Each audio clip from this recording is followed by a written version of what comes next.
Hello everyone, ಎಲ್ಲರೂ ಹೇಗಿದ್ದೀರಾ? ಎಲ್ಲರೂ ಚೆನ್ನಾಗಿದ್ದೀರಾ ಅಂತ ಭಾವಿಸ್ತೀನಿ. ಇವತ್ತಿನ ವಿಡಿಯೋದಲ್ಲಿ ಒಂದು ಸಿಂಪಲ್ ರೆಸಿಪಿ ಲಂಚ್ ಬಾಕ್ಸ್ಗೆ ಏನಪ್ಪ ಮಾಡೋದು ಅಂತ ಯೋಚನೆ ಮಾಡ್ತಾ ಇದ್ದೀರಾ? ಈ ರೆಸಿಪಿ ಮಾಡ್ಕೊಂಡು ಕೊಟ್ಟರೆ ಮಕ್ಕಳ ಬಾಕ್ಸ್ ಖಾಲಿ ಆಗೋದಂತೂ 100%. ಈ ರೆಸಿಪಿ ಯಾವುದು ಅಂತ ಯೋಚನೆ ಮಾಡ್ತಾ ಇದ್ದೀರಾ? ಅದೇ ಕೊಬ್ಬರಿ ಅನ್ನ ಮಾಡ್ತಾ ಇದ್ದೀನಿ. Simple recipe. ಈ ಮೆಥಡಲ್ಲಿ ಮಾಡಿ 5 ನಿಮಿಷಕ್ಕೆ ನಿಮ್ಮ ಕೆಲಸ ಮುಗೀತು.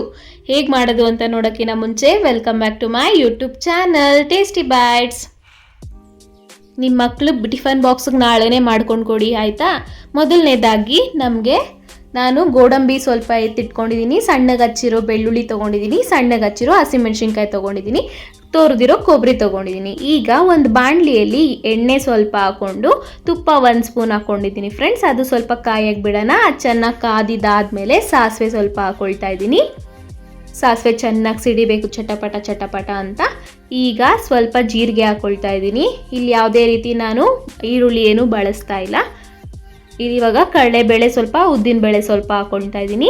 ಈಗ ಅದ್ರ ಜೊತೆಗೇ ಕ್ಯಾಶ್ಯೂ ಹಾಕ್ಕೊಂಡು ಅದಕ್ಕೆ ಗೋಡಂಬಿ ಹಾಕ್ಕೊಂಡು ಚೆನ್ನಾಗೆ ರೋಸ್ಟ್ ಮಾಡ್ಕೊಳ್ಬೇಕಾಗತ್ತೆ. ಕೆಂಪಗಾಗೋವರೆಗೂ ಹುರ್ಕೊಳ್ಬೇಕು. ಈಗ ಅದಕ್ಕೇ ಆ್ಯಡ್ ಮಾಡ್ಕೊಳ್ತಾ ಇದ್ದೀನಿ ಬೆಳ್ಳುಳ್ಳಿನ. ಸೊ ಅದನ್ನು ಸಹ ಗೋಲ್ಡನ್ ಬ್ರೌನ್ ಬರೋವರೆಗೂ ಚೆನ್ನಾಗೆ ಫ್ರೈ ಮಾಡ್ಕೊಳ್ಬೇಕಾಗತ್ತೆ. ಅದು ಫ್ಲೇವರು ಎಣ್ಣೆಗೆಲ್ಲ ಚೆನ್ನಾಗಿ ಬಿಡಬೇಕಾಗುತ್ತೆ, ಆವಾಗ ಫ್ಲೇವರ್ ಚೆನ್ನಾಗಿರುತ್ತೆ. ತುಂಬಾ ಟೇಸ್ಟಿಯಾಗಿರುತ್ತೆ ಈ ರೆಸಿಪಿ. ಮಾತ್ರ ಒಂದ್ಸಲ ಟ್ರೈ ಮಾಡಿ ನೋಡಿ ನೀವು. ಈಗ ಅದಕ್ಕೇ ಹಸಿಮೆಣ್ಸಿನ್ಕಾಯಿ ಆ್ಯಡ್ ಮಾಡ್ಕೊಳ್ತಾ ಇದ್ದೀನಿ. ಮಕ್ಳಿಗೆ ಬೇಕಾದ್ರೆ ದೊಡ್ಡದಾಗಿ ಸೀಳಾಕಿ ಆವಾಗ ತೆಗ್ದಾಕಕ್ಕೆ ಈಸಿ ಆಗುತ್ತೆ. ನೀವು ಬಾಕ್ಸ್ಗೆ ಹಾಕೋವಾಗ ಮಕ್ಕಳು ಮೆಣಸಿನ್ಕಾಯಿ ತಿನ್ನಲ್ಲ ಅಂದರೆ ದೊಡ್ಡವ್ರಿಗಾದರೆ ಈ ರೀತಿ ಮಾಡ್ಕೊಂಡು ಹಾಕೊಳ್ಳಿ, ಟೇಸ್ಟ್ ತುಂಬಾ ಚೆನ್ನಾಗಿ ಬರುತ್ತೆ. ಅದನ್ನು ಸಹ ಚೆನ್ನಾಗಿ ಹುರ್ಕೊಳ್ಬೇಕಾಗುತ್ತೆ. ಖಾರ ಎಲ್ಲನೂ ಎಣ್ಣೆಗೆ ಚೆನ್ನಾಗಿ ಬಿಟ್ಕೊಳ್ಬೇಕು, ಅಲ್ಲಿವರೆಗೂ ಫ್ರೈ ಮಾಡ್ಕೊಳ್ಬೇಕಾಗತ್ತೆ. ಸೀದಿಸ್ಕೊಬೇಡಿ, ಲೋ ಆ್ಯಂಡ್ ಮೀಡಿಯಮ್ ಫ್ಲೇಮಲ್ಲೇ ಇದನ್ನು ಮಾಡ್ಕೊಳ್ಬೇಕಾಗತ್ತೆ ನೀವು. ಈಗ ಇದಕ್ಕೆ ನಾನು ಕೊಬ್ಬರಿ ಹಾಕ್ಕೊಳ್ತಾ ಇದ್ದೀನಿ. ಏನು ತುರಿದು ಇಟ್ಕೊಂಡಿದ್ದೀವಿ ಅದನ್ನು ಹಾಕ್ಕೊಳ್ತಾ ಇದ್ದೀನಿ. ಸ್ವಲ್ಪ ಒಂದು ಅರ್ಧ ಬಟ್ಲು ಹಾಕ್ಕೊಂಡ್ರೆ ಸಾಕಾಗತ್ತೆ, ಕ್ವಿಕ್ಕಾಗಿ ಆಗೋಗ್ಬಿಡುತ್ತೆ. ಈಗ ಈ ಕೊಬ್ಬರಿನೂ ಜಾಸ್ತಿ ಫ್ರೈ ಮಾಡೋ ಅವಶ್ಯಕತೆ ಇಲ್ಲ. ಒಂದು ಸ್ವಲ್ಪ ಲೈಟಾಗಿ ಕಲರ್ ಚೇಂಜ್ ಆಗುತ್ತೆ, ಅಲ್ಲಿವರೆಗೂ ಮಿಕ್ಸ್ ಮಾಡಿಕೊಂಡ್ರೆ ಸಾಕಾಗುತ್ತೆ.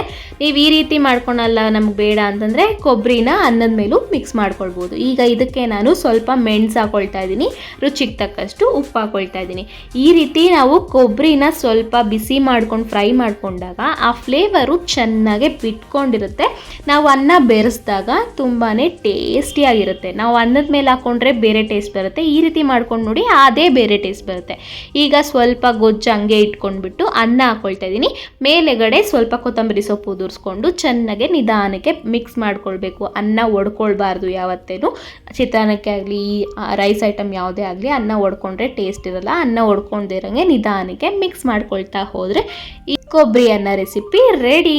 ನೀವು ಆರಾಮಾಗಿ 5 ನಿಮಿಷಕ್ಕೆ ಹೋಗ್ಬಿಡುತ್ತೆ ಫ್ರೆಂಡ್ಸ್. ನಿಮ್ಮ ಮಕ್ಳಿಗೆ ಬಾಕ್ಸ್ಗೆ ಟ್ರೈ ಮಾಡಿ ನೋಡಿ. ನನ್ನ ಇನ್ನೊಂದು ಚಾನಲ್ ಲಿಂಕು ಡಿಸ್ಕ್ರಿಪ್ಷನಲ್ಲಿದೆ, ಹೋಗಿ ಸಬ್ಸ್ಕ್ರೈಬ್ ಮಾಡ್ಕೊಳ್ಳಿ. ಈ ಚಾನಲ್ ಇನ್ನೂ ಸಬ್ಸ್ಕ್ರೈಬ್ ಮಾಡಿಲ್ಲ ಅಂದರೆ ಸಬ್ಸ್ಕ್ರೈಬ್ ಮಾಡ್ಕೊಳ್ಳಿ. ಇಷ್ಟ ಆಗಿದ್ದಲ್ಲಿ ಲೈಕ್ ಮಾಡಿ, ಶೇರ್ ಮಾಡಿ, ಕಾಮೆಂಟ್ ಮಾಡೋದು ಮರಿಬೇಡಿ. ಒಂದ್ಸಲ ಟ್ರೈ ಮಾಡಿ ಹೇಗೆ ಬಂತು ಅಂತ ನನಗೆ ತಿಳಿಸಿ. ನೆಕ್ಸ್ಟ್ ವಿಡಿಯೋದಲ್ಲಿ ಸಿಗ್ತೀನಿ. ಅಲ್ಲಿವರೆಗೂ take care, bye. Thank you for watching.